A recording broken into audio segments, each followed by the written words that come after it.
Chapter 25, Lyelin 1.4, May 12, 9644 BC. The 6 Everdying that she brought with her through the wilds were growing accustomed to Hemhut's presence, but were collectively disquieted by the fact that only their queen could communicate with him in any meaningful way, and all unnerved by the extreme change that he had invoked in her. They would follow her command until the end, but as the very first people to meet him, they were nevertheless wary of the giant, and understandably so. After all, he was massive and imposing, and though there was nothing at the moment to indicate how fate would betray them, he would be the one to kill them all in the end. Regardless of their initial impression, they were becoming comfortable with him, and he made every effort to learn their names and some very basic Atlantean words and phrases. Lyelin helped to translate his efforts to communicate, and they had all shared a few laughs, mostly at Hemhut's expense, becoming fast friends before returning to the small army the queen had left waiting on the shore. He was a jovial kind of god, not the wrathful type, and Lyelin told them as such. They could trust in him, she said, and in short order they did. But Lyelin was blinded by the light, navigating only the best of futures in her mind, and paying little attention to the paths beset by darkness, offering them no power, unwilling to even consider the fact that the future might not be wondrous as she'd envisioned, but bleak, not great, but terrible. Reality would be thrust upon her none too soon, as she would, in becoming more powerful, in enforcing peace and civility, become forced into making hard decisions, and being a passionate creature, would let her heart guide her hand. One who is guided by love is susceptible to hate, and her great love would manifest as great hate when affronted. The breath of her wrath, her fall from grace, would attract the demon, the fear everlasting, a fear that she failed to acknowledge until she was sharing eyes with it, had refused to accept until it reached out of the shadows and touched her.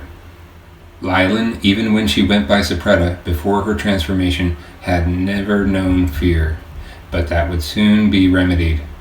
She thought that she was wise, but she had no fear and could therefore not be wise. That is not to say that she never would be, for by the end she would be all wise and all fear. Lyelin bid her love remain hidden behind the tree line as she and her small company of guards broke through and greeted her commanders and her 50 or so soldiers on the shore.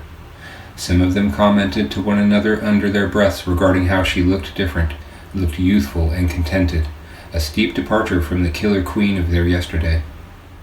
Then she stood atop a rise in the beach sand where a mound had formed around a fallen tree long ago, and addressed her army in their elegant Atlantean. My friends, just as I foretold, I have discovered a god living among us. I have called him from where he for ages untold drowned undying on the floor of a river. He has given me sight of the future well beyond that which I was privy to days ago, so far into the future that my vision is only ever obscured by the distortion of time itself, not by its cessation. My vision is veritably endless, and with it I see a future of prosperity seemingly unending. Using this new extent of vision as a guide, we together will build a world where all people live in harmony with one another, safe, well-fed, content, and prosperous. The distant descendants of man will be capable of such technical and mechanical wonders that they come to accomplish what today would seem like true magic. I am going to bring that magic to our time. We will unlock the power of the lightning bolt and the sun. What can be accomplished by properly brandishing these powers is incredible. You wouldn't even believe me if I told you about them, so I'm not going to tell you, I'm going to show you. We are going to bring science to the world and teach the truth to the people. Future generations who, left on their own, would rely on superstitions and fear to guide their practices will now deny the outlandish beliefs of their forebears, forego belief altogether in the face of truth, and learn to reason, and the world will shine. In time, all of the leaders of the world will swear fealty to me and to your new God King, and convert the people of their lands to the new world religion, the worship of truth. Now, are you ready to meet him? Her army and guard welled up into a cheer, and she could see the 6 Everdying that had accompanied her whispering to their neighbors, gesturing to the tree line beyond the shadows of which the giant waited. The excitement was only matched by a sense of disbelief that was stamped away when Lyelin beckoned Hemhut from hiding, saying in the language of her love, "Come, my love, reveal yourself." Then he stepped into view, and the hushed army froze as they watched him stride up and come to stand alongside the queen, gasping at his immense size, which became all too apparent while standing next to Lylin. She was not short, and was actually a little tall for a woman of this time, yet she came only to just above the giant's waist in height. Next to her, he was a stone tower. None spoke, and Hemhut looked down at Lylin, who gave him a reassuring smile and waved her arm, gesturing to the army as she looked him in the eyes. A bit nervous, the giant looked at the crowd of soldiers and used his very limited knowledge of their language to say hello to them, and they went wild. They cheered and hooted and hollered and stamped and raised the kind of uproar only a battalion of soldiers could muster, until one of them raised his voice above the clamor and asked, "My queen, what do we call him?" Then they all went quiet, and Lylin said, "He is Hemhut, god king of Atlantis." Then again they burst into joyous sentiment, resounding in revelry, celebrating their new company, and affirmed evermore in their belief in their queen. For she had delivered as promised. She had brought into their fold a god. Atlantis would forever rule the world. Lylin 12.21, May 24th, 2311 AD. The actual site for Project Angelmaker was underground, designed to be raised on a hydraulic platform from where it was concealed. It was meant to attract his attention, to lure the demon inside. For, once sighted, he would undoubtedly come to disassemble the device prominently featured in the center of the facility, another fake, one last misdirection to distract him, meant to attract him, for it was the room itself that was the weapon. The entire place was a trap. When Daniel had destroyed what he believed to be the site for the project, he didn't bother to clean up, and the long-dead corpses of the project crew, so old that they didn't even smell anymore, littered the grounds. From the corpse of one of the project leaders, she'd taken an ID badge. It had a magnetic strip embedded in it which was programmed to unlock the doors to the actual project site, and luckily the facility still had power, as it was designed to be self-sustaining. She stood in front of the entrance for a few moments, deep in thought.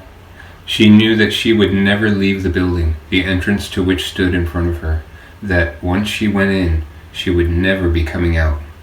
She was breathing fresh air for the last time, smelling the sweet decay of the wooded landscape for the last time. Among the other things she'd gathered in her travels, dry goods were most abundant. It would take her another few weeks to ready the device, and she would still need to survive until then. She had more than enough food considering how little she would actually eat, her stomach being among the least of her concerns with her impending death so very near. She took one last deep breath of the woodland air in, and then slid the card key to trigger the locking mechanism, which whirred as the latch lifted, and she entered her tomb. It was dark, pitch black inside, but that didn't matter to her. She had memorized every inch of it, reviewed the lives of those involved with its construction countless times in the past, most of whom were themselves blind. She had spent age after age here in her mind, finishing the weapon, preparing to give her life to save the world for the very last time. Everything was exactly where it was supposed to be. Everything was exactly what it should be. Her vision seemed to be unfolding flawlessly, her corruption of the future bending precisely as she'd designed. The world was hers. She was going to destroy him at last, he who'd taken everything from her, he who had forced her hand into making this reality, he who desired that which she most coveted, that which she would most fearsomely protect. She was out of hiding. It was surreal for her as she finally played out the motions she'd rehearsed so many times in her thoughts. The time had finally come. It was the end. She toiled on in the pitch black of the subterranean facility, picking up where the assembly had stopped, expertly completing the Angelmaker. She wanted to talk to Hemhut, to let him hear her voice, but she could not risk attracting the demon before the machine was complete. He still had an important role to play. As he'd scattered about the country trying to piece together the world as it now was, he discovered that his children were altogether unsafe because of what Lylin had done. When she collapsed him in and on the museum, and he subsequently tore through the earth in so many places, it was done in such a way that many structures were damaged to just near the point of collapse, and his children were still dying in record numbers simply because of the collapse of buildings and floors and streets and mountains. It was happening everywhere. Many were drinking from polluted water supplies, as most of the subterranean infrastructures of cities had been compromised and the sewage was intermixing with the fresh water supply, making them severely ill. In even more places, the water supply was completely severed due to loss of pressure because of the severity of the damage. As the days went by and more of his children died in sudden accidental deaths, the toll of the damage done to the world finally became apparent, and that it was not ending. So he decided he'd had enough. He took complete control over the situation. He brought every single remaining person on Earth together in one place. The safest place to be in a fire is in a place that has already burned, for nothing can burn twice. Therefore, the safest place in the world at the moment was Dwyer, Nevada. The city had been so thoroughly demolished on the ground surrounding the site of the museum that nothing remained which could possibly hurt them. Even that which had once been steel and nails were now but grains of sand. So he erected a makeshift habitation site on the former museum grounds and fenced it in. There were less than 4 million people left. All of the others were dead. Very few children or elderly had survived the weeks following the collapse. Most were dead before Daniel's reemergence, and those that remained were desperate for help and near death at the time of his return. He immediately set about training many of the strongest survivors as emissaries, for he would have need of bodies with which to see from that he may use freely, and by utilizing them, then be able to guide the reconstruction of civilization. Without the humans, he was blind. The notion that Lylin was roaming the earth somewhere, hell-bent on his destruction, never left the back of his mind. As the days went on and she failed to surface, he became more and more unsettled. She'd claimed that she would destroy him, force him to sacrifice himself, and if she was not lying about the timeline of future events, he had only around 2 weeks remaining before she made good on that claim. He didn't want to believe her, wanted to outright deny her any credibility, but truth be told, he was scared out of his wits, because somewhere deep down inside, he recognized her. Somewhere in the truth beyond memories and experience, he knew her and that her name was Death. For though he had no memory of it, this was not the first time they had met. Hanadan 15, August 1st, 2055 AD. When she woke, her hair was sticky and matted from having been lying in a pool of Daniel's blood for who knew how long. He looked like he was still sleeping, except that all of the color had collected onto one side of his face, his remaining blood having become gravity-dependent, and it was all too obvious that he was dead. She got to her knees and crawled upon them the 2 steps she needed to close the gap between them, one side of her body caked in blood from bottom to top, and she made the saddest sound, let free a cry from the very depths of her soul, and let it pour directly from out of her shattered heart. She had failed. He was dead. She couldn't fathom what had happened, why he had severed his own hand the way he did, and for the first time in ages didn't know what she was going to do. She cried his name and placed her head in his lap and said, "I'm sorry. I'm so sorry." She was beside herself, and just stayed there with him for a while talking to him. For her, there was no reconciling his death yet, no acceptance of it. There was only sadness and confusion and hopelessness. He was what had given her life meaning, what had given her purpose, and he was gone. She even momentarily considered committing suicide right then and there for her want not to live without him, but was deep down not the sort to harm herself, and the notion quickly passed. She was not aware yet that he'd left her a lasting gift, the unborn child growing in her womb, or she would never have contemplated suicide for even the moment that she did. Not that it mattered, not that anything mattered anymore. Her child would die with her in perhaps the saddest way possible, unwittingly murdered by its own father. For Daniel was dead, but not gone. When enough time had passed, and she felt her sense of responsibility overtaking her grief, being all alone in the world as she was, she knew that she had to take care of Daniel's body. She didn't have the strength to dig a very deep hole, but she dug a small pit, and having tied his body to the chair upon which it was sitting, managed to drag the chair to the door with no issues. But when she tried to tip it enough to pull it out of the doorway with the weight unevenly distributed, the two legs of the chair that upon which all of the weight rested folded, and the wood splintered, and he spilled out onto the front step. Hannah lost her balance when the chair she'd been managing broke so unexpectedly, and she lost her grip on it. She was lucky that he didn't fall on her and injure her. He very nearly did.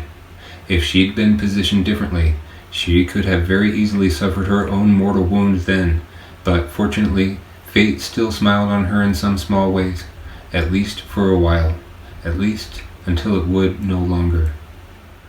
She untied his corpse from the chair and pulled it around, positioning it parallel to the small ditch she dug 30 or so feet away, and she laid a rug down on the ground next to him and placed his severed hand with him. Then she commenced to roll his body, wrapping him up in the rug, and then kept the rolling motion going, moving him toward his final resting place. Rolling him was much easier once he was wrapped in the rug, and before she knew it, she was standing over him in the place where he would thereafter remain. It wasn't much of a grave at all. The rug containing his body was still very much above the surface. She would build a mound of dirt and stone on top of him, enough to just cover him at first, but then she would add to it every day. By the end, the mound would be several feet high and many more wide. She hadn't bothered to look, but she'd unknowingly buried him face down. The demon had been buried face down in a shallow, unmarked grave, a fitting end to one meant to cause so much terror. At least Lylin thought so. For this too, like all things in Daniel's life, was the will of Lylin, the result of her careful planning from ages past. She would never visit his grave. There was no time, seeing as her 12th coming was a precision killing tool, her every moment thought out and prepared for, set into motion thousands of years prior. She never would, but if she had decided to visit the mound under which he rotted, she would have spat upon it with rage. This thing was the thing that had stolen her paradise. The demon deserved no sympathy where Lylin was concerned, for none knew him as she did. None could. She alone knew what he truly was, who he truly was. He was evil, the very embodiment of hate, a personification of the creatures of nightmare. No one else could see it because she had controlled him so well, but given the freedom to live as he would have chosen, the story of his life would have been very different and blatantly drenched in evidence of his hatred. The thing that the demon loved most was inflicting pain, and he had such a talent for it. So many would have suffered so much throughout the world and for all time if he had been left to come into the world free of her domination. In most versions of the future, he selects people at random to slowly torture to death for his amusement. In this version of the future, he would reward them for acts of kindness. Lylin had already sacrificed herself to save the world, had given up her own life, her own freedom, living only ever in the shadow of the demon, all to keep the world from knowing such a fate as that which he would inflict upon it on his own terms. All in the aim of a better future, one where her love could roam free without having to fear being seen. That served as her primary motivation as she came to the end. With the demon gone, Hemhut could finally come out of hiding and take his rightful place as God. With the demon gone, she could return the world to the way it was before, to the way it was meant to be. Hannah Dunn had loved and worshipped him, all the while never knowing what he really was. It wouldn't be until the very end that she would accept that he not only did not love her, but did not care about her at all, not until he actually began to kill her. Then she would know, only at the end. As she was cleaning up, she quickly noticed that something was missing. Daniel's 8-ball. She looked everywhere for it, but it was nowhere to be found, like it had simply vanished. She would eventually come across it, and that day learn that some things are better left lost. It would be the last lesson life would ever teach her. That would be the day she would die. It was already written, already set in stone. Hannah will die. It is certain. Lylin 1.5, April 18th, 9639 BC. It had been nearly 5 years since Lylin beckoned Hemhut from his waking death, and in those 5 years he'd scarcely left her side for even a moment. There was no more Hemhut, just as there was no more Lylin. There was only Lylin and Hemhut. They were completely inseparable, never seen apart. Lylin was a queen. Her seat had been a land that would one day be remembered as Atlantis, a great land and great nation. But she discovered something far better, something far more permanent. She had found the greatest of kingdoms, and was thereafter seldom seen seated anywhere besides. Her throne was atop the giant's shoulder, and it was the highest seat in the land by far, for no creature on earth posed a threat to Hemhut. With him as her king, her authority was undisputed, and though she could easily have imposed her will on the world and conquered it with little opposition, she did not. She followed her vision, and one city, one kingdom at a time, showed them that the myths surrounding her reign were not myths at all. She showed them firsthand that she truly did walk alongside a god, and brought Hemhut with her on her travels to show him the world and show him to the world. She would captivate the masses with the promise of a better future, and one by one the coastal cities of the world fell under her spell. She spread the seeds of technology far and wide, and helped guide the rulers of nations to a path of peace and prosperity. The tapestries of her new world were already being woven, and with every passing moment she found herself closer to the paradise of her distant visions. It was hard work. Everything was going well, but it was doomed to fail. For she, in her rise to power, forgot humility, and was soon to overreach and abuse her power in such a way that it would find her henceforth condemned to damnation for eternity. They spent much time abroad, going where Lylin deemed they were needed, but they'd return to the shores of Atlantis at last, for she had business with one of her Everdying. She foresaw that he was going to do something terrible, and she'd come to intervene. The future is not built of brick and stone, it is made of people, and she made the people her priority. She spread news of the future, pointed the genius minds of the time in the right direction, equipped them with knowledge of science, and set them to their endeavors. It was her every intention to bring the world of tomorrow to her people, to bring the future into being ahead of its intended time, and she was well on her way. The first electric light had not yet shone in a sustained fashion, but the matter was being addressed, and many people were working on ways to bring her designs to life. The world was becoming enlightened, furthered well ahead of its destined time. The path to her utopian future was underfoot and seemed well within reach. It seemed certain that the future was established, for none had yet gone against her word. None had yet left her advice unheeded. None had yet dared challenge her. She had made certain of it. That was all about to change. She was to be betrayed of all people by one of her very own hand-picked guards, one of her Everdying, and the world would forever change, and paradise would be lost. Hemhut had come to know Lylin well over the years they'd spent together, and to love her undeniably, to well beyond his intuitive infatuation with her, far above his attraction. To know her was to love her, and she made herself very well known to him. He trusted her implicitly, followed her faithfully. He never would have suspected that she was going to ask him to do such terrible things by the end. For all the good they'd done would soon have to be undone, erased. The demon would soon be coming to tear it all down, and there was only one way to keep him at bay. She would have to take drastic measures. She would have to drown the world. She would have to bring about the great flood. It was the only way to undo the damage she'd done, to keep the demon from coming until she could prepare for him. It would devastate her to do so, but those whose bloodlines threatened to spawn the demon had to be eliminated, and there were so many of them. There was no other way. She would, on this day, finally get a glimpse of Hemhut's true power and discover that there is truly nothing that he could not do. For when she would ask for fire to rain from the heavens, Hemhut would set the sky ablaze for her. The world would veritably forget them afterward, being recalled only in legend as the god of the sea and his mortal lover. Very little of their truth or their impact on history would remain visible. The world, for the most part, would become a male-driven society, and as a consequence, the legend would even strip her of her conquest, retelling the accounts of Sapretta as though she were not one woman, but 10 men, one of whom, Atlas, the legendary nation and its surrounding ocean themselves would come to be named for. Being as they were so threatened by a woman with such power, they would, in telling her story, reshape her image into her 10 fictional progeny, and rob her of any true power.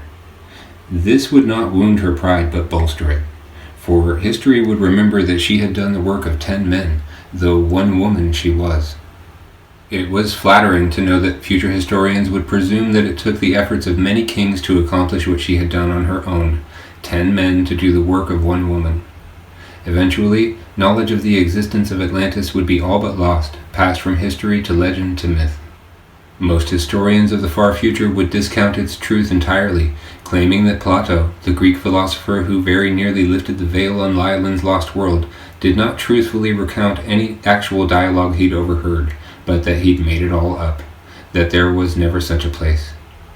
It was as it should be, as Lyelin had foreseen. The names Lyelin and Hemhut would be forgotten, their acts lost to history. The final dialogue would never be recorded.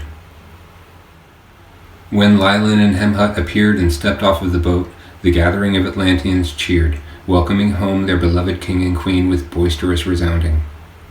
From atop her throne on the giant's shoulder, she waved at her subjects and smiled.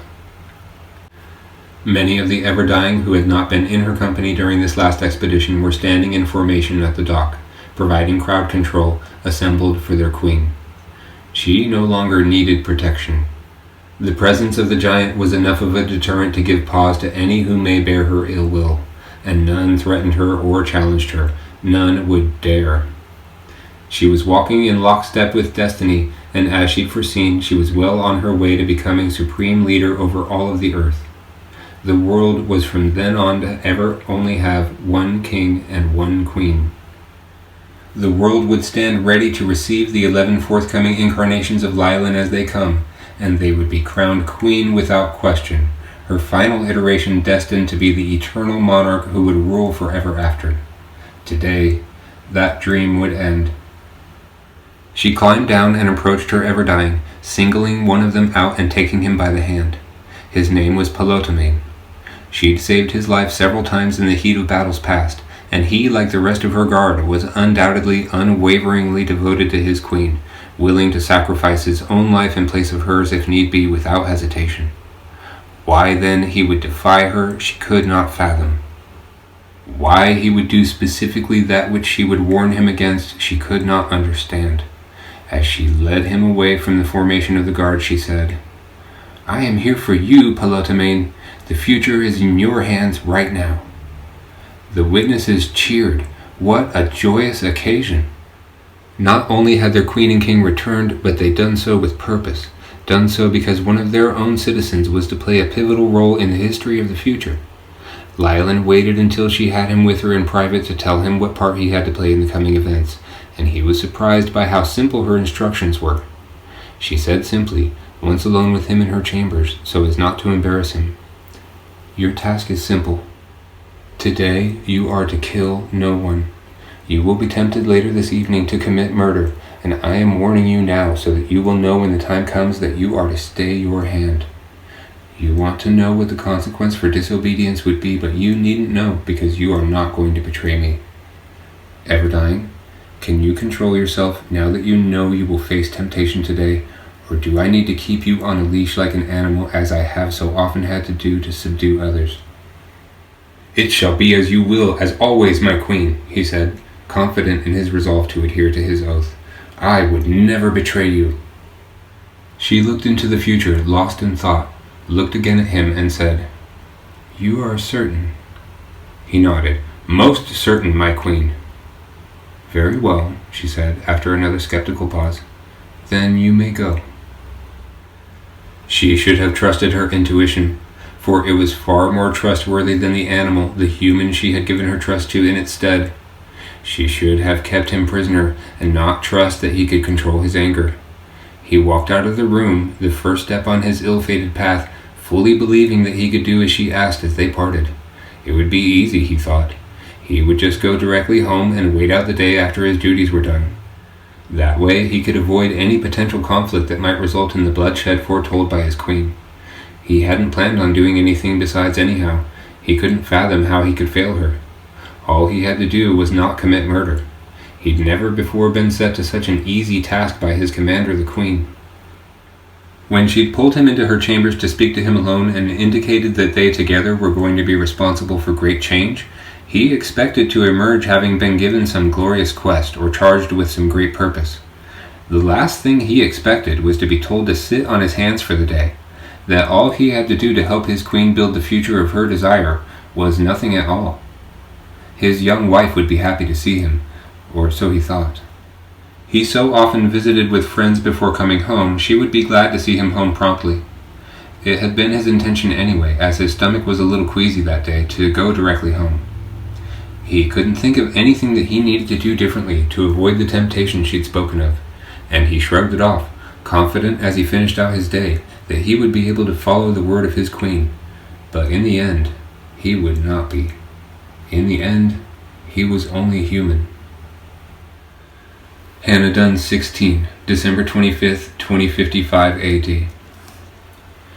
Hannah was nearly 6 months pregnant and all too aware of it, as her belly and breast size had begun to swell in evidence of it. As saddened as she'd been by the loss of Daniel, she couldn't help but to think that the timing was suspect, and that perhaps he was to literally be rebirthed in the body of his own child.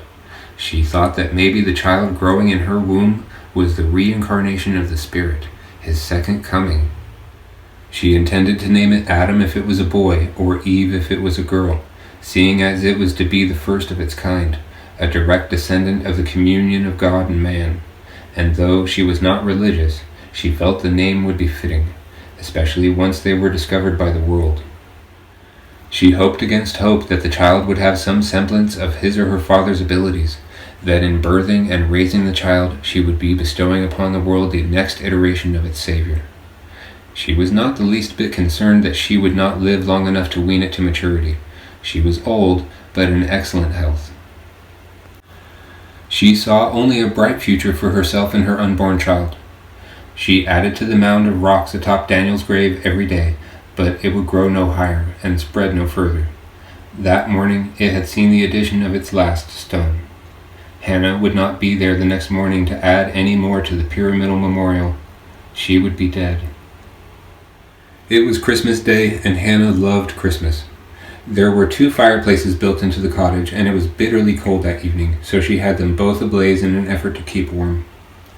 In preparation for Christmases to come, Hannah had made or bought and wrapped several gifts for her and Daniel, gifts intended to mark the celebration of her favorite holiday in at least some meager way in the absence of society. Most gathered as she had planned her rescue at the hospital. She left Daniel's gifts wrapped and in the closet untouched, but she had selected the one she would give to herself that year, and after having a good cry in preparation for opening the sentimental gift, knowing full well what it was, finally opened it and then cried even harder. It was a framed photo of her and Daniel, a candid picture of the 2 of them sitting side by side. It was her favorite picture of them, and she thanked God that she'd put it in her bag before she'd left. It was the only image of him that she had left, and she wept and caressed the framed picture. She knew just where she wanted to hang it. She wanted to hang it over the stove so that she could talk to him while she cooked. It would look great against the backsplash there, she thought, and it was one of the only bare spots left on her walls anyway. She held it up against the wall to see how it would look and found herself in agreement with her initial intuition. This was definitely the right place to hang it. So she went and got a hammer and a nail and fixed a place to hang it on the wall. She hung it, thinking that she felt the head of the nail catch on the little notch in the back of the frame, but it must have been askew, because no sooner had she stood back to admire it than it fell from the nail and slid down the wall behind the stove. "Oh no," Hannah said, relieved that she didn't hear the glass break, hoping that the frame was undamaged or at least salvageable. She tried to wedge herself between the counter and the back of the stove, but she couldn't see anything. She couldn't get close enough. So she set about pulling the stove away from the wall, something she ought not to have been doing while pregnant. It was heavy. Not so heavy that she couldn't move it, but heavy enough that it was very taxing on her body to do so. After a few minutes struggling with the stove, she finally managed to create a gap large enough for her to get into the cavity behind the appliance. It was very dusty, and she thought that she should have to sweep the area before returning the stove. She saw where the picture frame laid face down in the dust, crouched down, and gently picked it up.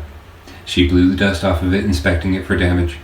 The glass was splintered ever so slightly in the bottom right corner, a hardly noticeable blemish, and she was relieved. She was going to stand and use the opportunity of having the open space to affix the picture to the wall properly before moving the stove back, but just as she motioned to stand, she saw a familiar object in her peripheral vision. Her jaw dropped open, for there, covered in a thin layer of stringy dust, was Daniel's 8-ball. "Oh my God," she said as she picked it up. She then stood, but simply placed the picture on the countertop instead of hanging it, and instead of continuing with what she was doing, she took a break and sat in her chair, the big comfy chair that she liked so much, and ran her hands across the plastic, wiping the dust off of it. "So that's where you've been hiding all this time." She looked at the exterior of it as she continued to polish it with her bare hands. There was a faint outline of his handprint from where he had so often touched it, discernible in faded gray amid the faded black. It had little scratches all over it, and the little triangular notch in the plastic rim around the viewing window was there. It was unmistakably his 8-ball, and, unfortunately for Hannah, he recognized it. She started to cry as she turned it over and brushed off the viewing port, and looking into it she whimpered, "Oh, Daniel." Then she gasped as the dark form of Daniel appeared in front of her. He was transparent, but still dark enough to see, and the purplish lines that inscribed his facial features were more distinctive, being no longer beset by the deep dark of his former self. "Oh my God, Daniel," she said, placing a hand over her mouth as he drifted closer to her. The menacing dark form seemed to be continuously looking back and forth between her eyes and the viewing port of the 8-ball, inching closer and closer to her. "I found your 8-ball, Daniel," she said, tears starting to once more stream down her face. "I'm so glad you found your way back. Look." She held the 8-ball up to him, and he, with his blind eyes, did as he'd always done. He made the gesture, tried to seek instruction from the ball, pointing his eyes at it as he'd done in life. But they were no longer connected. The ball was just a ball. It was not feeding him instructions the way it had. Desperate for instruction, for connection, he continued to move in closer, shifting his attention back and forth between the 8-ball and the eyes he needed to see with. Daniel did not operate on logic. He operated on instinct, and all he saw when he looked through Hannah's eyes was a pathway to connecting once more with the plastic toy that had so long ago spared him from slipping into oblivion. Yet, even as he gazed at the 8-ball through her eyes, he saw nothing of what it once would show him. He needed to do more than look through her eyes. He needed to be her eyes. "Look, we are going to have a baby, Daniel. We did it," she said as she rubbed her belly and smiled. He was uncomfortably close now, steadily moving his face towards hers, his nose only inches from hers. Then she said her last words. "What are you doing, Daniel?" she asked, starting to become afraid of him, trying to convince herself in her mind that he would never hurt her, but knowing all the while that he could not be predicted. Then he made contact, plunging his face into hers, looking directly into her mind, and unwittingly cutting off her air supply in the process. She hadn't even taken a deep breath, and was completely unprepared when her ability to breathe was suddenly arrested. She lurched in the chair, dropping the toy and sending it rolling across the floor. She tried to move away, but where her face was meshed with Daniel's, she was immovable. Still, she fought as well as she could to free herself, flailing and lurching in the chair. Apparently, he didn't like her attempts to resist him, because he grabbed her by both of her wrists with such strength that he practically crushed them in his hands as he pinned her arms down to the chair and sunk himself deeper into her. She couldn't scream. She couldn't move any air whatsoever. Then, Hannah began to see her entire life, from conception up until the moment that Daniel had begun to read her thoughts.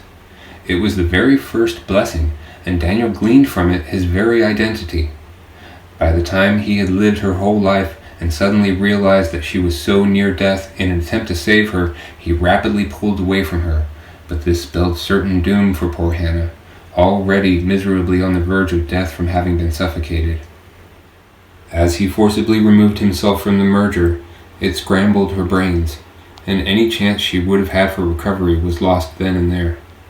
She could not be resuscitated. She was destroyed. Realizing what he'd done, that he'd killed her, he mourned her loss. She had loved him so much in life, and he'd unknowingly betrayed her to her death. At least her death would not be in vain. She had given him purpose, and he would attempt to live up to the ideal that she had laid out for him, intent on ruling the world with benevolence and caring, consistent with the future Hannah had envisioned. He had little to no first-hand memory of his own life, but now he knew who he was. He was the spirit of Hannah Dunn's obsession. His name in life had been Daniel Dwyer. This was the day the future began, the day Daniel finally came to know who he thought he was supposed to be. The dark spirit was no longer transparent, but deep, solid black as he had been formerly, and he stood with new posture, new pride, and he gathered Hannah's lifeless body in his arms and soared through the skies with her until the lights of the Las Vegas Valley appeared below. The Society of the Spirit had all but disbanded elsewhere, but it remained strong in Nevada, where the early survivors held strongly to their beliefs, despite evidence that their idol had killed the former president. He had still saved them, and the devout followers kept the Society Hall open at their own expense. They only met once per week typically, but as was a tradition since its inception, they always held a congregation on Christmas Day. So there were a little over 200 society-goers present to witness his reemergence that day. For as the festivities went on in the hall and were nearing a close, the doors to the chamber swung open and the spirit entered the great hall. He was cradling a woman's body in his arms. When he cleared the entryway, he ascended and floated above the silent crowd and carried her body to the altar and laid it atop the platform. Someone from the crowd, in a half-whisper that everyone heard, said, "Oh my God, that's Hannah Dunn." Then the whisper of gasps sounded from all over as the congregation realized that it was her and that she was dead. The spirit laid her facing up, then folded her arms across her chest and brushed the hair out of her face. Then he faced the onlookers and nodded to them before disappearing. In 7 days, on the first day of a new year, he would birth the world anew and deliver his message to the masses. He had arrived to save them and to rule them all. He expected to be welcomed with open arms, and he was by some, but most fought against his control, or at least tried to. But there was no fighting the demon. Hannah could have told them that.